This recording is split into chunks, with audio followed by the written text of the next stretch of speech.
जय श्री कृष्ण। राधे राधे। ओम नमो भगवते वासुदेवाय नमः। ओम नमः शिवाय। आज गुरुवार यानी कि गुरुदेव बृहस्पति का दिन है।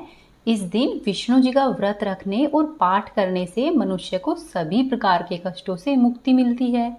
जो भी भक्त गुरुवार के दिन व्रत रखता है और भगवान विष्णु जी की विधि विधान से पूजा करता है, साथ ही व्रत कथा को पढ़ता या सुनता है, उसे भगवान विष्णु की विशेष कृपा प्राप्त होती है।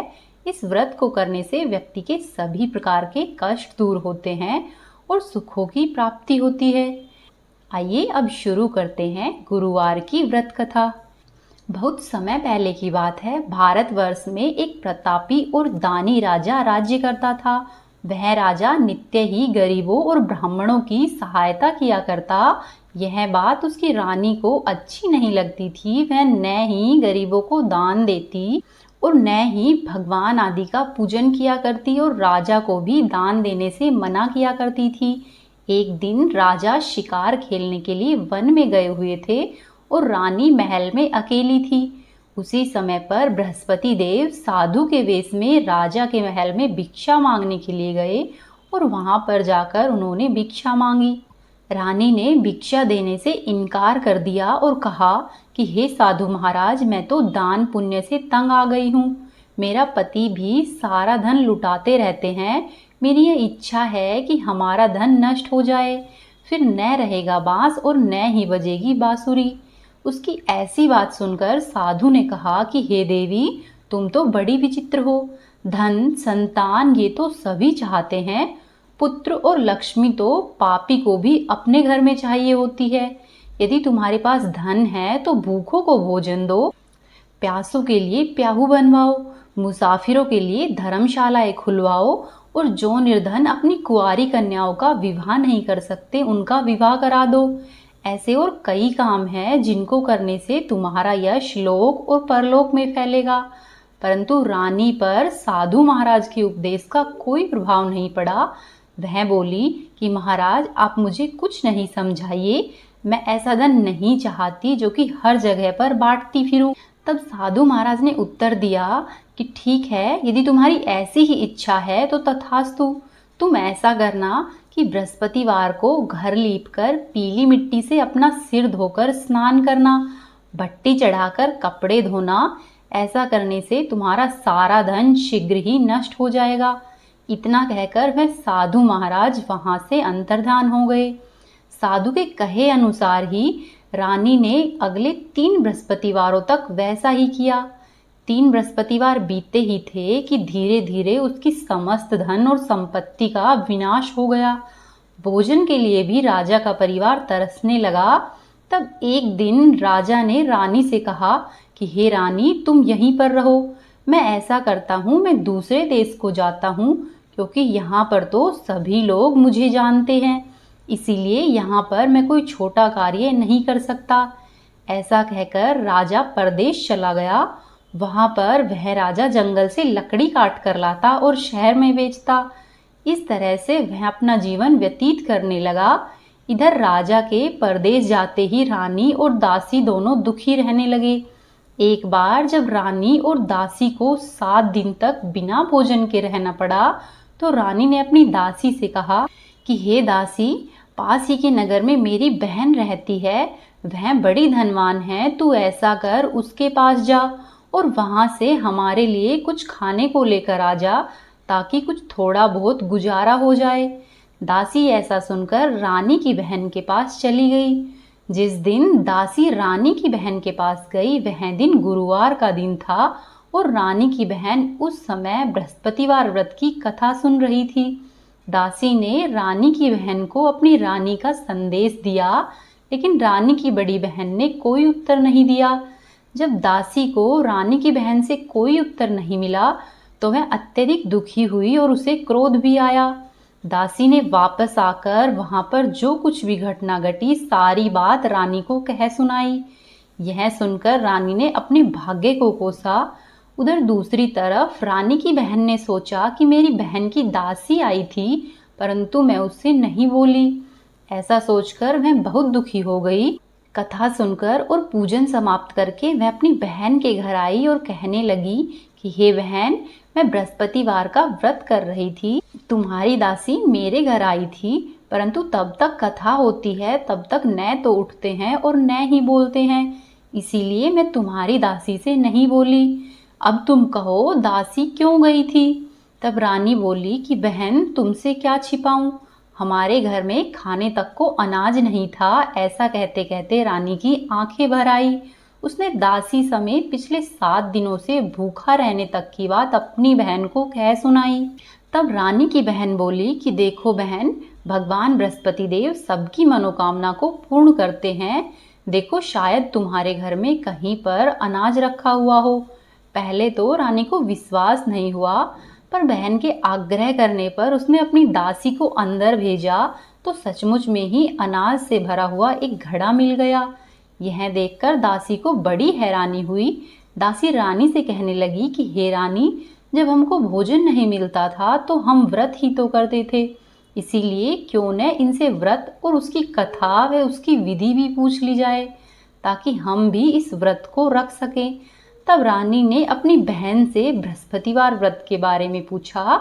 उसकी बहन ने बताया, बृहस्पतिवार के व्रत में चने की दाल, मुनक्खा से विष्णु भगवान का केले की जड़ में पूजन करे तथा दीपक जलाए, व्रत कथा सुने और पीले रंग का भोजन ही करे।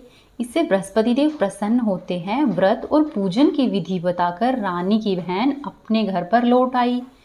7 दिन के बाद जब गुरुवार आया तो रानी और दासी ने व्रत रखा। गुड़साल में जाकर चना और गुड़ लेकर आई, फिर उससे केले की जड़ तथा विष्णु भगवान का पूजन किया। अब पीला भोजन कहाँ से आए, इस बात को लेकर दोनों बहुत दुखी थी। चूंकि उन्होंने व्रत रखा था, इसीलिए बृहस्पति देव उनसे प्रसन्न थे। इसीलिए बृहस्पति देव एक साधारण व्यक्ति का रूप धारण करके 2 थालों में सुंदर पीला भोजन दासी को दे गए। भोजन पाकर दासी प्रसन्न हुई और फिर रानी के साथ मिलकर भोजन ग्रहण किया। उसके बाद वे सभी गुरुवार को व्रत और पूजन करने लगी। बृहस्पति भगवान की कृपा से उनके पास फिर से धन और संपत्ति आ गई, परंतु रानी फिर से पहले की तरह ही आलस्य करने लगी। तब दासी बोली कि देखो रानी, तुम पहले भी इसी प्रकार आलस्य करती थी, तुम्हें धन रखने में कष्ट होता था, इसी कारण से सभी धन नष्ट हो गया था, और अब जब भगवान बृहस्पति की कृपा से धन मिला है तो तुम फिर से आलस्य कर रही हो। रानी को समझाते हुए दासी कहती है कि बड़ी मुसीबतों के बाद हमने यह धन पाया है, इसीलिए हमें दान और पुण्य करना चाहिए, भूखे मनुष्यों को भोजन कराना चाहिए और धन को शुभ कार्यों में खर्च करना चाहिए, जिससे कि तुम्हारे कुल का यश बढ़ेगा, स्वर्ग की प्राप्ति होगी और पितृ प्रसन्न होंगे। दासी की बात मानकर रानी ने अपना धन शुभ कार्यों में खर्च किया, जिससे कि पूरे ही नगर में उसका यश फैलने लगा। वहीं दूसरी तरफ एक दिन राजा अत्यधिक दुखी होकर जंगल में एक पेड़ के नीचे आसन जमा कर बैठ गया।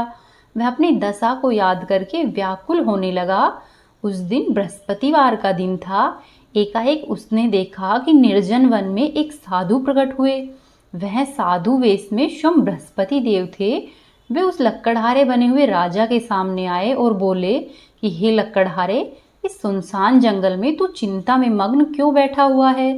तब लक्कड़हारे ने दोनों हाथ जोड़कर प्रणाम किया और उत्तर दिया कि महात्मा जी, आप सब कुछ जानते हैं, मैं अब क्या कहूँ। यह कहकर वह रोने लगा और साधु को अपनी पूरी कथा कह सुनाई। तब महात्मा जी ने कहा कि तुम्हारी स्त्री ने बृहस्पतिवार के दिन बृहस्पति भगवान का निरादर किया है, जिसके कारण रुष्ट होकर उन्होंने तुम्हारी यह दशा कर दी है। अब तुम चिंता को दूर करके मेरे कहने पर चलो तो तुम्हारे सब प्रकार के कष्ट दूर हो जाएंगे और भगवान पहले से भी अधिक तुम्हें संपत्ति प्रदान करेंगे।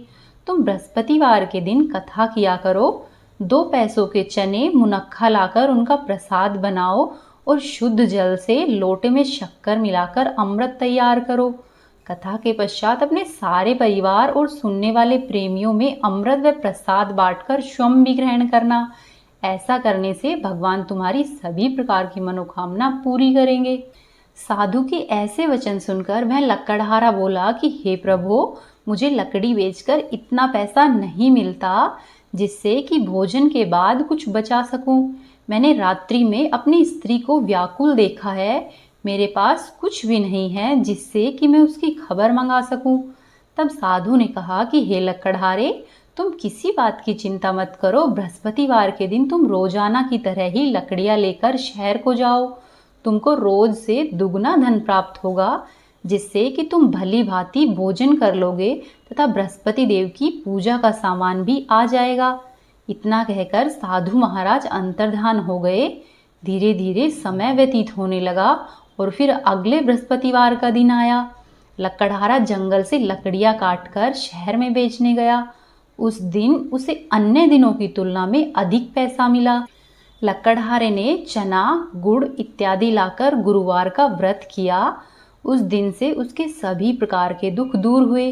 परंतु जब दोबारा गुरुवार का दिन आया तो वह बृहस्पतिवार का व्रत करना भूल गया। इसी कारण बृहस्पति भगवान उससे नाराज हो गए। उस दिन उस नगर के राजा ने विशाल यज्ञ का आयोजन किया तथा शहर में यह घोषणा करवा दी कि कोई भी मनुष्य अपने घर में भोजन नहीं बनावे, न ही आग जलावे। समस्त जनता मेरे यहाँ पर भोजन करने के लिए आवे। इस आज्ञा को जो भी नहीं मानेगा उसे फांसी की सजा दी जाएगी।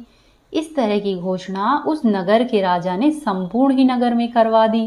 राजा की आज्ञा के अनुसार शहर के सभी लोग भोजन करने के लिए गए, लेकिन लकड़हारा कुछ देर से पहुंचा, इसलिए राजा उसको अपने साथ अपने महल में लिवा लाए और वहां पर ले जाकर भोजन करवा रहे थे तो रानी की दृष्टि उस खूंटी पर पड़ी जहां पर रानी का हार लटका हुआ था। वह हार उसे वहां पर दिखाई नहीं दिया। तब रानी ने सोचा कि मेरा हार अवश्य ही इस मनुष्य ने चुरा लिया है। उसी समय उसने सिपाहियों को बुलवाया और लकड़हारे को कारागृह में डलवा दिया।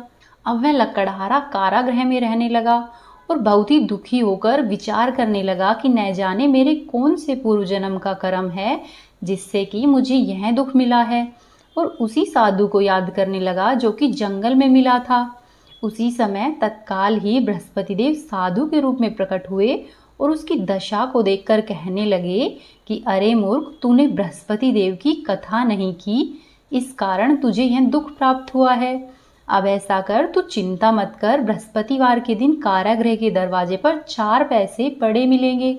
उनसे तू बृहस्पति देव की पूजा करना, तेरे सभी प्रकार के कष्ट दूर हो जाएंगे। फिर अगले बृहस्पतिवार का दिन आया तो उसको साधु के कहे अनुसार ही कारागृह के दरवाजे पर 4 पैसे मिले। लकड़हारे ने उन 4 पैसों से सामान मंगवाया, पूजा की और व्रत कथा कही। उसी रात्रि को बृहस्पति देव ने उस नगर के राजा को स्वप्न में कहा कि हे राजा, तुमने जिस आदमी को कारागृह में बंद किया है वह निर्दोष है, वह राजा है, उसे छोड़ देना। रानी का हार उसी खूंटी पर लटका है। अगर तू ऐसा नहीं करेगा तो मैं तेरे धन, पुत्र और राज्य इत्यादि सभी नष्ट कर दूंगा। इस तरह से रात्रि के स्वप्न को देखकर राजा प्रातःकाल उठा और खूंटी पर हार देखकर लकड़हारे को बुलाकर क्षमा मांगी तथा लकड़हारे को योग्य सुंदर वस्त्र आभूषण देकर विदा किया। बृहस्पति देव की आज्ञा के अनुसार लकड़हारा अपने नगर की ओर चल दिया। राजा जब अपने नगर के निकट पहुंचा तो उसे बड़ा आश्चर्य हुआ। नगर में पहले से अधिक बाग, तालाब, कुएं तथा बहुत सी धर्मशालाएं, मंदिर आदि बनवाए गए थे। राजा ने पूछा कि यह किसका बाग और धर्मशाला है। तब नगर के सब लोग कहने लगे कि यह सब रानी और बांदी की है। तो राजा को आश्चर्य हुआ और गुस्सा भी आया। जब रानी ने यह खबर सुनी कि राजा आ रहे हैं तो उन्होंने बांदी से कहा कि हे दासी, देख राजा हमको कितनी बुरी हालत में छोड़ कर गए थे। हमारी ऐसी हालत देखकर कहीं वह वापस ही नहीं लौट जाए, इसीलिए तू दरवाजे पर जाकर खड़ी हो जा। आज्ञा के अनुसार दासी दरवाजे पर खड़ी हो गई। राजा आए तो उन्हें अपने साथ लिवा कर ले आई। तब राजा ने क्रोध करके अपनी रानी से पूछा कि तुम्हें यह सब धन किस प्रकार से प्राप्त हुआ है। तब रानी ने कहा कि हमें यह सब धन बृहस्पतिवार के व्रत के प्रभाव से प्राप्त हुआ है। तब राजा ने निश्चय किया कि 7 रोज बाद तो सभी बृहस्पति देव का पूजन करते हैं, परंतु मैं तो प्रतिदिन दिन में 3 बार कहानी तथा रोज व्रत किया करूंगा। अब हर समय राजा के दुपट्टे में चने की दाल बंधी रहती तथा दिन में 3 बार कहानी कहता। धीरे धीरे इसी तरह से दिन व्यतीत होने लगे। एक रोज राजा ने विचार किया कि चलो मैं अपनी बहन के यहाँ पर होकर आता हूँ। इस प्रकार से निश्चय करके राजा घोड़े पर सवार होकर अपनी बहन के यहाँ पर चलने लगा। मार्ग में उसने देखा कि कुछ आदमी एक मुर्दे को लिए हुए जा रहे हैं। उन्हें रोककर वह कहने लगा कि अरे भाइयों, मेरी बृहस्पति देव की कथा सुन लो। तब वे लोग बोले कि हमारा तो आदमी मर गया है और आपको कथा की पड़ी है। परंतु कुछ आदमी बोले कि अच्छा कहो, हम तुम्हारी कथा को भी सुन लेंगे। तब राजा ने दाल निकाली और जब कथा आधी हुई तो वह मुर्दा हिलने लग गया, और जब कथा समाप्त हो गई तो वह राम राम कहकर उठकर खड़ा हो गया। वहां पर कथा कहकर राजा आगे चल पड़ा। आगे चलने पर मार्ग में राजा ने देखा कि एक किसान अपने खेत में हल जोत रहा है। राजा ने उसे देखा और उससे कहा कि अरे भैया, तू मेरी बृहस्पतिवार की कथा सुन लो। तब किसान बोला कि जब तक मैं तेरी कथा सुनूंगा तब तक 4 हरइये जोत लूंगा, जाकर अपनी कथा किसी और को सुनाना। ऐसा सुनकर राजा वहां से आगे चलने लगा। राजा के जाते ही बैल पछाड़ खाकर गिर गया और किसान के पेट में बड़ी जोर से दर्द होने लगा। उसी समय किसान की माँ रोटी लेकर आई हुई थी। उसने जब यह देखा तो अपने पुत्र से सब हाल पूछा। तब किसान ने राजा का कहा हुआ कह सुनाया। तब बुढ़िया दौड़ी दौड़ी उस घुड़सवार के पास गई और उससे बोली कि मैं तेरी कथा सुनूंगी, तो अपनी कथा मेरे खेत पर चलकर कहना। फिर राजा बुढ़िया के साथ खेत पर आ गया और वहां पर आकर बुढ़िया व किसान से कथा कही। उसके सुनते ही वह बैल उठकर खड़ा हो गया और किसान के पेट का दर्द भी बंद हो गया। फिर राजा अपने मार्ग में आगे बढ़ गया। जब राजा अपनी बहन के घर पर पहुंचा तो बहन ने भाई की खूब मेहमानी की। दूसरे दिन प्रातःकाल जब राजा उठा तो उसने देखा कि सब लोग भोजन कर रहे हैं। राजा ने अपनी बहन से कहा कि हे बहन, ऐसा कोई मनुष्य है जिसने भोजन नहीं किया हो, जो मेरी बृहस्पतिवार की कथा सुन ले। तब बहन बोली, हे भैया, यह देश ही ऐसा है कि इसमें लोग पहले भोजन करते हैं, बाद में और दूसरे काम करते हैं। अगर पड़ोस में ऐसा कोई हो तो मैं जाकर देख कर आती हूँ। ऐसा कहकर वह देखने चली गई, परंतु उसे ऐसा कोई भी व्यक्ति नहीं मिला कि जिसने अब तक भोजन नहीं किया हो। फिर हार कर वह एक कुम्हार के घर पर पहुंची जिसका कि लड़का बीमार था। तब उसे मालूम हुआ कि उसके यहाँ पर तो 3 रोज से किसी ने भी भोजन नहीं किया है। तब राजा की बहन ने अपने भाई की कथा सुनने के लिए कुम्हार से कहा। वे सब तैयार हो गए। तब राजा ने जाकर बृहस्पतिवार की कथा सुनाई। उस कथा को सुनकर उनका बीमार लड़का ठीक हो गया। अब तो राजा की प्रशंसा होने लगी। एक रोज राजा ने अपनी बहन से कहा कि हे बहन, अब हम अपने घर को जाएंगे, तुम भी तैयार हो जाओ। तब राजा की बहन ने अपनी सास से कहा। तब सास ने कहा कि हाँ चली जा, परंतु अपने लड़कों को मत लेकर जाना, क्योंकि तेरी भाभी के कोई भी औलाद नहीं है। तब बहन ने अपने भैया से कहा कि हे भैया, मैं तो चलूंगी पर कोई बालक नहीं जाएगा। तब राजा बोला कि जब कोई बालक ही नहीं जाएगा तब तुम जाकर क्या करोगी। ऐसा कहकर राजा बड़े दुखी मन से अपने नगर को लौट आया और राजा ने वापस आकर अपनी रानी से कहा कि हम लोग निर्वंशी है, हमारा मुंह देखने का भी धर्म नहीं है और कुछ भोजन आदि भी नहीं किया, और राजा बहुत दुखी रहने लगा। तब रानी बोली कि हे राजन, बृहस्पति देव ने हमें सब कुछ दिया है, वह हमें औलाद भी अवश्य ही देंगे। उसी रात को बृहस्पति देव ने राजा से स्वप्न में कहा कि हे राजा, उठ, सभी प्रकार के सोच को त्याग दे, तेरी रानी गर्भ से है। राजा यह बात को सुनकर बड़ा ही प्रसन्न हुआ और 90वें महीने में रानी के गर्भ से एक सुंदर पुत्र ने जन्म लिया। तब राजा बोले कि हे रानी, स्त्री बिना भोजन के रह सकती है, परंतु बिना बात कहे हुए नहीं रह सकती। जब मेरी बहन आवे तो तुम उससे कुछ भी नहीं कहना। रानी ने यह सुनकर हाँ कर दिया। और जब राजा की बहन को भतीजे होने का समाचार मिला तो वह बहुत ही खुश हुई और बधाई लेकर अपने भाई भाभी के यहाँ पर आई। तब रानी ने अपनी ननद से कहा कि घोड़ा चढ़कर तो नहीं आई, गधा चढ़ी आई है। तब राजा की बहन बोली कि भाभी, यदि मैं इस प्रकार नहीं कहती तो तुम्हें औलाद कैसे मिलती। बृहस्पति देव ऐसे ही हैं, जैसी जिसके मन में कामना होती है वह सभी को पूर्ण करते हैं। जो भी सद्भावना पूर्वक बृहस्पतिवार का व्रत करता है और कथा पढ़ता है अथवा सुनता है या दूसरों को सुनाता है, बृहस्पति देव उसकी सभी प्रकार की मनोकामना पूर्ण करते हैं। भगवान बृहस्पति देव उसकी सदैव रक्षा करते हैं। संसार में जो भी मनुष्य सद्भावना से भगवान का पूजन व व्रत सच्चे मन से करते हैं, उसकी सभी प्रकार की मनोकामना भगवान बृहस्पति देव पूर्ण करते हैं। जैसी सच्ची भावना से राजा और रानी ने उनकी कथा का गुणगान किया, तो उनकी सभी प्रकार की इच्छाएं बृहस्पति देव ने पूर्ण की थी।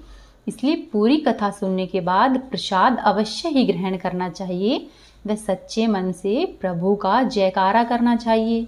बोलो बृहस्पति देव की जय, बोलो भगवान विष्णु की जय। अब आप सुनिए बृहस्पति देव की अगली कहानी। किसी समय की बात है, एक गांव में एक निर्धन ब्राह्मण रहता था। उसकी कोई संतान नहीं थी। उसकी स्त्री बहुत ही मलिनता के साथ रहती।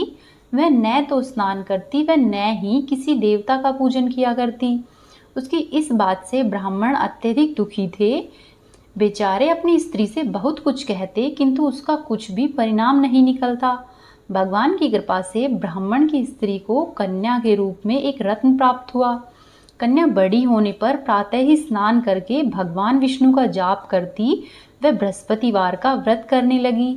अपने पूजन पाठ को समाप्त करके विद्यालय जाती तो वह अपनी मुट्ठी में जौ भर कर ले जाती और विद्यालय के मार्ग में जाते हुए जौ को डालती जाती। और जब वह विद्यालय से घर आती तो उन जौ को बीन कर लेकर आती। वो जौ स्वर्ण के जौ बन जाते। इसी तरह से धीरे धीरे दिन व्यतीत हो रहे थे। एक दिन वह बालिका सूप में उन सोने के जौ को फटक कर साफ कर रही थी। उसके पिता ने उसे ऐसा करते हुए देखा और कहा कि हे बेटी, सोने के जौ के लिए तो सोने का सूप होना चाहिए। उसके अगले दिन बृहस्पतिवार था। उस कन्या ने व्रत रखा और बृहस्पति देव से प्रार्थना की, हे प्रभु, यदि मैंने आपकी पूजा सच्चे मन से की हो तो मेरे लिए सोने का सूप दे दो। बृहस्पति देव ने उसकी प्रार्थना स्वीकार कर ली और रोजाना की ही तरह वह कन्या जब स्कूल से आते हुए जौ बीन कर ला रही थी तो बृहस्पति देव की कृपा से उसे रास्ते में सोने का एक सूप मिला। वह उसको लेकर घर पर आई और उसमें जौ साफ करने लगी, परंतु उसकी माँ का वही ढंग रहा। इसी तरह से धीरे धीरे दिन बीत रहे थे। एक दिन की बात है कि वह कन्या सोने के सूप में जौ साफ कर रही थी। उसी समय उस शहर का राजपुत्र वहां से होकर निकला। वह इस कन्या के रूप और कार्य को देखकर मोहित हो गया तथा अपने घर पर आकर भोजन तथा जल त्याग कर उदास होकर लेट गया। राजा को इस बात का पता लगा तो वह अपने मंत्री के साथ अपने पुत्र के पास गया और बोला कि हे बेटा, तुम्हें किस बात का कष्ट है? किसी ने तुम्हारा अपमान किया है या कोई और कारण है? मुझसे कहो, मैं वह कार्य अवश्य ही करूँगा जिससे कि तुम प्रसन्न हो जाओ। अपने पिता की बात सुनकर राजकुमार ने कहा कि मुझे आपकी कृपा से किसी बात का कोई दुख नहीं है, न ही मेरा किसी ने अपमान किया है, परंतु मैं उस लड़की से विवाह करना चाहता हूँ जो सोने के सूप में जौ साफ कर रही थी। राजकुमार की यह बात सुनकर राजा आश्चर्य में पड़ गया और बोला कि हे बेटा, इस तरह की कन्या का तुम ही पता लगाओ, मैं उसके साथ तेरा विवाह अवश्य ही करवा दूंगा। तब राजकुमार ने उस लड़की के घर का पता राजा को बता दिया।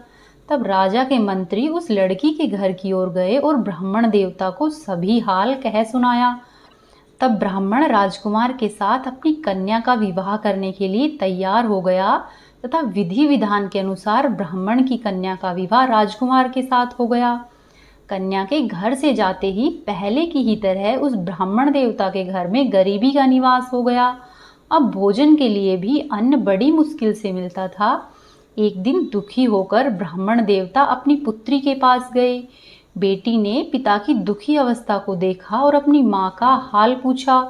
तब ब्राह्मण ने सभी हाल कह सुनाया। कन्या ने बहुत सा धन देकर अपने पिता को विदा किया। इस तरह कुछ दिनों तक तो ब्राह्मण का समय सुखपूर्वक बीता, परंतु कुछ दिनों के बाद फिर से वही हाल हो गया। ब्राह्मण फिर से अपनी कन्या के यहाँ पर गया और सारा हाल कहा तो लड़की बोली कि हे पिताजी, आप माता जी को यहाँ पर लिवा लावे। मैं उसे विधि बता दूंगी जिससे कि गरीबी दूर हो जाएगी। वह ब्राह्मण देवता अगली बार अपनी स्त्री के साथ वहाँ पर पहुँचे तो कन्या अपनी माता को समझाने लगी कि हे माँ, तुम प्रातःकाल प्रथम स्नान आदि करके विष्णु भगवान का पूजन करो तो सभी प्रकार की दरिद्रता दूर होगी। परंतु उसकी माँ ने एक भी बात नहीं मानी और प्रातःकाल उठकर अपनी पुत्री के बच्चों की जूठन को खा लिया। इससे उसकी पुत्री को बहुत ही क्रोध आया और उसने एक रात कोठरी में सभी सामान को निकालकर अपनी माँ को बंद किया। अगले दिन प्रातःकाल उसने अपनी माँ को कोठरी से बाहर निकाला, स्नान आदि करवाया, विष्णु जी की पूजा करवाई, पाठ करवाया, कथा सुनाई तो उसकी माँ की बुद्धि ठीक हो गई और फिर प्रत्येक बृहस्पतिवार को उसकी माँ भी व्रत रखने लगी। उस व्रत के प्रभाव से उसके माँ बाप बहुत ही धनवान और पुत्रवान हो गए और बृहस्पति जी के व्रत के प्रभाव से वे इस लोक के सभी प्रकार के सुख भोग कर अंत में स्वर्गलोक को प्राप्त हुए। बोलो श्री विष्णु भगवान की जय, बोलो बृहस्पति देव की जय। ये थी आज की बृहस्पतिवार की व्रत कथाएं। उम्मीद है आपको पसंद आई होगी। वीडियो को लाइक करें और अपने दोस्तों या रिश्तेदारों के साथ अधिक से अधिक शेयर करें और कमेंट बॉक्स में जय बृहस्पति देव और जय श्री विष्णु अवश्य ही लिखें।